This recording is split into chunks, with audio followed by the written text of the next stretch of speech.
আসসালামু আলাইকুম। আজ ১২ই মার্চ, বাংলা ২৬শে ফাল্গুন, আরবি মাসের ২২ রমজান, ১৪৪৭ হিজরি। সবাইকে অনেক অনেক শুভেচ্ছা জানিয়ে শুরু করছি আমার আজকের ব্লগ। আমি হাফসা বলছি বন্দরনগর চট্টগ্রাম থেকে। আশা করছি যে যেখান থেকে আমার আজকের ব্লগ দেখছেন সবাই অনেক বেশি ভালো আছেন এবং আল্লাহর অশেষ রহমতে আর আপনাদের দোয়ায় আমি এবং আমার পরিবারের সকলেই ভালো আছি। অন্যান্য দিনগুলোতে যেমন তেমন রমজান মাসে কিন্তু আমরা কম বেশি সবাই একটু লেটে ঘুম থেকে উঠি, কারণ স্কুল বন্ধ থাকে আর কাজেরও প্রেশার থাকে না, সকালবেলা নাস্তা তৈরির কোনো ঝামেলা থাকে না, তার জন্য সকালটা ঘুমিয়ে কেটে যায়। তো আমিও তার ব্যতিক্রম না, আমরাও লেটে উঠি রমজান মাসে একটু ঘুম থেকে। তো ঘুম থেকে উঠে প্রথমে যে কাজটা করি, আমি বেসিনটা আগে ক্লিন করি। প্রতিদিন বেসিনটা ক্লিন করাটা একটা ফরজ কাজের মধ্যেই পড়ে আমার। বেসিন হচ্ছে ডাইনিংয়ের বেশি নোংরা হয়, কারণ প্রতিদিনই এখানে খাওয়া দাওয়া করার পর হাত ধোয়া হয়। বেসিন যেহেতু প্রতিদিন অন্তত একবার করে ক্লিন করা হয়, তাই সাধারণ কিছু ক্লিনার দিয়ে ক্লিন করে থাকি।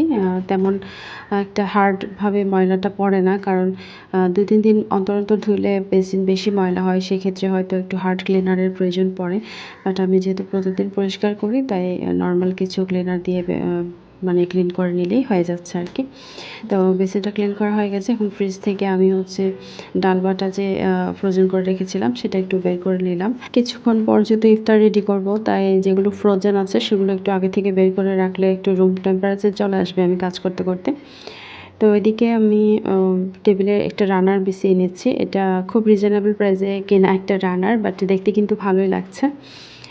এটা হচ্ছে আমার কাছে থাকা রানারগুলোর মধ্যে সবথেকে কম দামে কেনা একটা রানার আর কি, আমার কালেকশনের মধ্যে।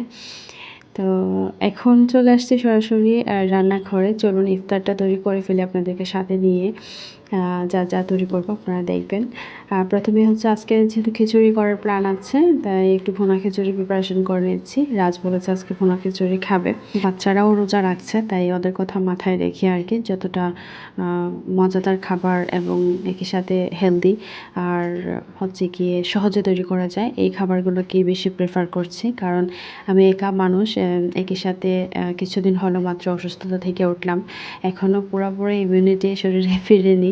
তো সব কিছু মিলিয়ে হচ্ছে হ্যান্ডেল করতে হয় সব কিছু নিজেকে, যেহেতু তাই সেগুলো মাথায় রেখেই কাজ করি। মানে অনেক বেশি এক্সাজারেশন যাতে না হয়ে যায়, বা কাজের চাপটা যেন আমার উপর অনেক বেশি বার্ডেন মনে না হয়, কাজগুলোকে যেন সহজবোধ্য মনে হয়, সেভাবেই সিলেক্ট করি এবং সেভাবেই এখন কাজ করে থাকি। এবং প্রয়োজনের চেয়ে বেশি কাজ কিন্তু এখন করি না, কারণ পারি না এখন করতে। আর সে সাথে তো বাচ্চা আছে ছোটো ছোটো, ওদেরকে তো পড়াশোনায় সময় দিতে হয়, সব কিছু মিলিয়ে মেনটেন করতে হয় আর কি। তো খিচুড়িটা হয়ে গেছে, খিচুড়ি এক পাশে নামিয়ে রেখে এবার বাকি অন্যান্য আয়োজনগুলো করছি। এখন হচ্ছে একটা চিকেন করব, চিকেন যেটা কোরমা। তো এটা হচ্ছে সাহারির জন্য করে রাখছি। এখন একটা প্রিপারেশন অন্তত করে রাখলে আমার কাজটা কিছু হলেও আগাবে। রান্নাটা যত সহজে করা যায় ততই ভালো। রেগুলার রান্নার এই কাজটা যত দ্রুত আমরা সহজে করতে পারি, ততখানি কিন্তু আমাদের দিন যাপনটাও সহজ হয়ে যায়, তাই না? কারণ এই কাজগুলো আমাদের জীবনযাপনের সাথে ওতপ্রোতভাবে জড়িত। এই কাজগুলো একদিন বা ১ মাস কিংবা ১ বছরের জন্য নয়, বরং যত দিন আমরা বেঁচে থাকবো ঠিক ততদিন এই কাজগুলোকে আমাদের চালিয়ে যেতে হবে, টেনে নিয়ে যেতে হবে।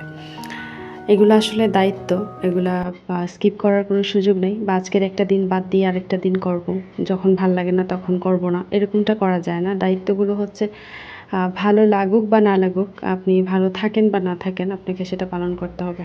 এটা নিয়ে হোক। তো একটা জীবন হলো একটা লং জার্নি, আর কাজগুলো হচ্ছে তারই ক্ষুদ্র ক্ষুদ্র অংশ।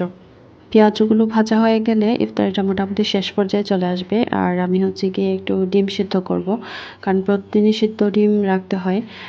সিদ্ধ ডিমটা আসলে পুষ্টির বেশ ভালো একটা উৎস, আর প্রোটিনের বেশ ভালো একটা উৎস। তো সারাদিন রোজা ভেঙে ভাজা পোড়া তো খাইতে ইচ্ছে করে না আমার আসলে, কিন্তু কিছু করার নেই, সবার চাহিদা অনুযায়ী করতে হয়। এক এক দিন এক একজনের চাহিদা ফিল আপ করতে হয়। তো ওগুলা ফিল আপ করার পরে আবার নিজের জন্য আলাদা করে কিছু রান্না করার এনার্জি থাকে না, এটা একদম সত্য কথা। তো ডিম থাকলে হচ্ছে সেই পুষ্টির চাহিদাটা ফিল আপ হয়ে যায় আর কি, আমার মনে হয়। ছোটো বড়ো সবাই অন্তত রোজা ভেঙে একটা করে ডিম খাওয়া উচিত, সিদ্ধ ডিম। তো যাই হোক, আমি ডিমগুলো সিদ্ধ করে নিচ্ছি আর তারপর হচ্ছে কিছু ফল কাটবো, এখানে বসেই কেটে ফেলবো টেবিলে। আজকে একটু লেট হয়ে গেছে ইফতারিগুলো তৈরি করতে, কারণ আমি রান্নাঘরে গেছি আজকে লেটে, নামাজ টামাজ করে যাইতে একটু লেট হয়ে গেছে। তো এখন যেটা হচ্ছে একদম টেবিলে বসে সব কিছু অ্যারেঞ্জ করছি, সবাই বসে যাবে এখানেই আজকে খেয়ে নিব। এতদিন দেখেছেন সব কিছু অর্গানাইজড ওয়েতে আপনাদের সামনে রিপ্রেজেন্ট করেছি, আর আজকে হচ্ছে মোটামুটি এলোমেলো টেবিলটাই শেয়ার করছি, কারণ জীবন যখন যেমন এতে আমি অভ্যস্ত হয়ে গেছি। তো যখন যেভাবে আমি থাকবো সেভাবেই এখন থেকে আপনাদের সাথে আমি আমার ব্লগগুলো শেয়ার করবো ইনশাল্লাহ, যখন যে অবস্থায় থাকবো। তো সপ্তাহে অন্তত 2টা করে ব্লগ দেওয়ার চেষ্টা করছি এখন, রমজান মাস বলে আর কি একটু নিজেকে সময় দিচ্ছি, বা রমজান মাস তো স্পেশাল, সব কিছু অন্যান্য মাসের থেকে আলাদা থাকে। তাই এই মাসটা প্রতিনিয়ত ব্লগ বানাতে গেলে মানে অন্যান্য যে এই মাসের যে মর্যাদা সেগুলো আসলে খুব একটা রাখতে পারবো না, তার জন্যই বেসিক্যালি এই মাসে একটু ব্লগ কম যাবে। কিন্তু রমজানের পর থেকে সপ্তাহে 2টা অন্তত ব্লগ আমার কাছ থেকে ইনশাল্লাহ আপনারা আবারও পাবেন, আবারও রেগুলার হওয়ার চেষ্টা করছি, দোয়াতে রাখবেন। ইফতারের পর নামাজটা পড়েই কোনো মতে তারপর দৌড় দেই রান্নাঘরে, কারণ চা বানাতে হবে। আমরা হাজব্যান্ড ওয়াইফ দুজনেই চা প্রেমী, তো চা না খেলে ইফতারের পর আসলে হয় না। আমার মতো কোনো আপুরা আছো যারা ইফতারের পরপরই চা লাগে, কমেন্ট করে জানাতে পারো। ভেবেছিলাম আপনাদেরকে সাথে নিয়ে চা খাবো, কিন্তু আপনাদেরকে সাথে নিয়ে চা খেতে পারলাম না, কারণ ইফতারের পরপর যেটা হয় ইলেকট্রিসিটি চলে যায়। তো এখনও তাই হয়েছে, আমি চা রান্না করা থাকতে থাকতেই কিন্তু ইলেকট্রিসিটি চলে গেছে। তো আমরা অন্ধকারের মধ্যে আর ভিডিওগ্রাফিটা নিতে পারলাম না, তার জন্য আন্তরিকভাবে দুঃখিত। আর এখন হচ্ছে রাত 10টা বাজে, এখন আমি আসছি একটু ডিআইওয়াই করবো। ডেকোপেস দিয়ে কাচের জারে ডিআইওয়াই করছি, এটা কিচেনের জন্য। আমি আসলে কিছু মশলার জার কিনতে চেয়েছিলাম, অনেক পছন্দ হয়েছিল কিছুদিন আগে। তারপর ভাবলাম যে আমার কাছে তো ডিআইওয়াই করার বা ক্রাফটে করার অনেকগুলো জিনিস কিনে রেখেছি, অসুস্থতার জন্য আমি সেগুলো ক্রাফটও করতে পারিনি আর আপনাদের সাথে শেয়ারও করতে পারিনি। তো কিছু কাচের জারও আছে যেগুলো আমরা বাসায় জেলি খাই, খাওয়ার পরে কাচের যে জারগুলো হয় সেগুলো খালি পড়ে থাকে। তো ভাবলাম সেগুলোতে যদি ক্রাফটিং করি এটা বরং দেখতে আরও বেশি আইসুদিং লাগবে, এবং আপনাদের সাথে শেয়ার করলে আপনারাও মোটিভেটেড হবেন বাসায় থাকা কাচের জারগুলোকে ফেলে না দিয়ে। তো আমি বেশ কিছু ডেকোপিস কিনে রেখেছিলাম অনেক আগে, তো এগুলো খুঁজে বের করেছি। আর ডেকোপিসগুলো মূলত হচ্ছে টিস্যু পেপারের মধ্যে থাকে একটা প্রিন্টিং অংশ, আর অপোজিটে থাকে হচ্ছে এরকম সাদা একটা অংশ। তো যেটা সাদা অংশ সেটাকে হচ্ছে পিলিং করে নিতে হয়, অর্থাৎ প্রিন্টেড যে অংশ সেটা দিয়ে ক্রাফটের কাজটা করতে হয়। তো ডেকোপেজ দিয়ে যে কাজগুলো করতে হয় তার জন্য হচ্ছে আপনার যে জিনিসগুলো আপনাকে সিলেক্ট করতে হবে সেগুলো হচ্ছে কাচের জিনিস, তারপরে কাঠের জিনিস, বাঁশের জিনিস, ওরকম জিনিসগুলো যেগুলোতে হচ্ছে সলিড জিনিসগুলো, ওগুলোতে আপনি ডেকোপেজ দিয়ে কাজ করতে পারবেন। তো আমি করছি কাচের জারে। তো প্রথমে আমি কিন্তু জেসো অ্যাপ্লাই করে নিয়েছি, আপনারা দেখেছেন অ্যাক্রিলিক জেসো, এটা আমি কিনেছি দারাজ থেকে। তো অ্যাক্রিলিক জেসো যেটা সেটা প্রিমার হিসেবে কাজ করে।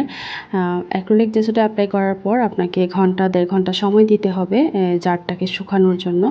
জারটা যখন জেসোটা শুকিয়ে যাবে তখন তার মধ্যে মটপচ গ্লু অ্যাপ্লাই করেছি। মটপচ গ্লু অ্যাপ্লাই করে তার উপরে আস্তে করে আমি যে ডিজাইনার ডেকোপেজটা আছে সেটাকে সেট করছি।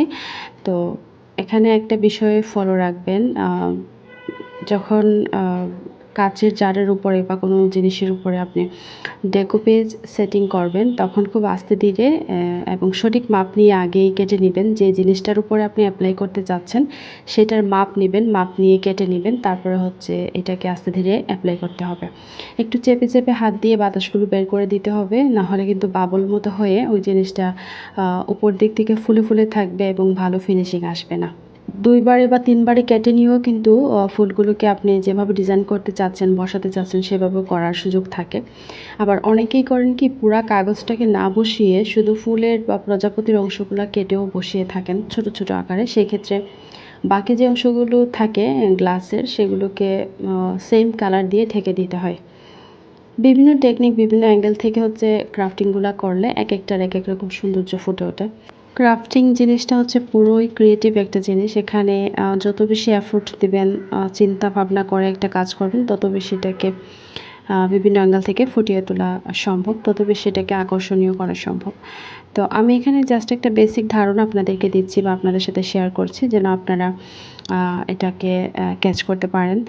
এবং আমি দেখেছি আমার চ্যানেলে আগেও আমি বেশ কয়েকটা DIY ব্লগ দিয়েছি, সেখানে আমার আপুরা যথেষ্ট আগ্রহ দেখিয়েছেন। তারই ধারাবাহিকতায় আমার আজকের কিচেন জার পর্বটা। যখন পুরো পেপারটা অ্যাপ্লাই করা হয়ে যাবে তখন এভাবে একটা নরম কাপড় অথবা টিস্যুকে গোল করে চেপে চেপে বাতাসগুলোকে বের করে দিবেন, বা ভিতরে যে বাবলগুলো ক্রিয়েট হবে সেগুলো যেন না থাকে, চেপে চেপে এগুলোকে সমান করে নিতে হবে। আর তারপর হচ্ছে নিচের দিকে আমি আরেকটু জেসো অ্যাপ্লাই করে নিচ্ছি, ডাবল কোটেড করেছি আর কি জেসোকে, অর্থাৎ একবার দেওয়ার পরে যখন পাতলা ছিল তখন দ্বিতীয়বার আবার দিয়ে সুন্দর করে কালারটাকে এনেছি। চাইলে এখানে আমি এখানে যে হালকা পেস্টেল গ্রিন কালারটা আছে সেই কালারটা দিয়েও কিন্তু জারটাকে আরেকটু আকর্ষণীয় করতে পারবো, কিন্তু আমার ইচ্ছে নেই। আমার ইচ্ছে হচ্ছে এখানে সাদাই থাকুক, জেসোই থাকুক, আর কোনো কালার অ্যাপ্লাই করছি না। আর উপরে হচ্ছে মটব্রোচ গ্লু দিয়ে আমি ভার্নিশের কাজটা করে নিচ্ছি। জারটাকে কয়েক ঘন্টার জন্য শুকাতে দিব। আজ এখানে বিদায় নিচ্ছি। আল্লাহ হাফেজ।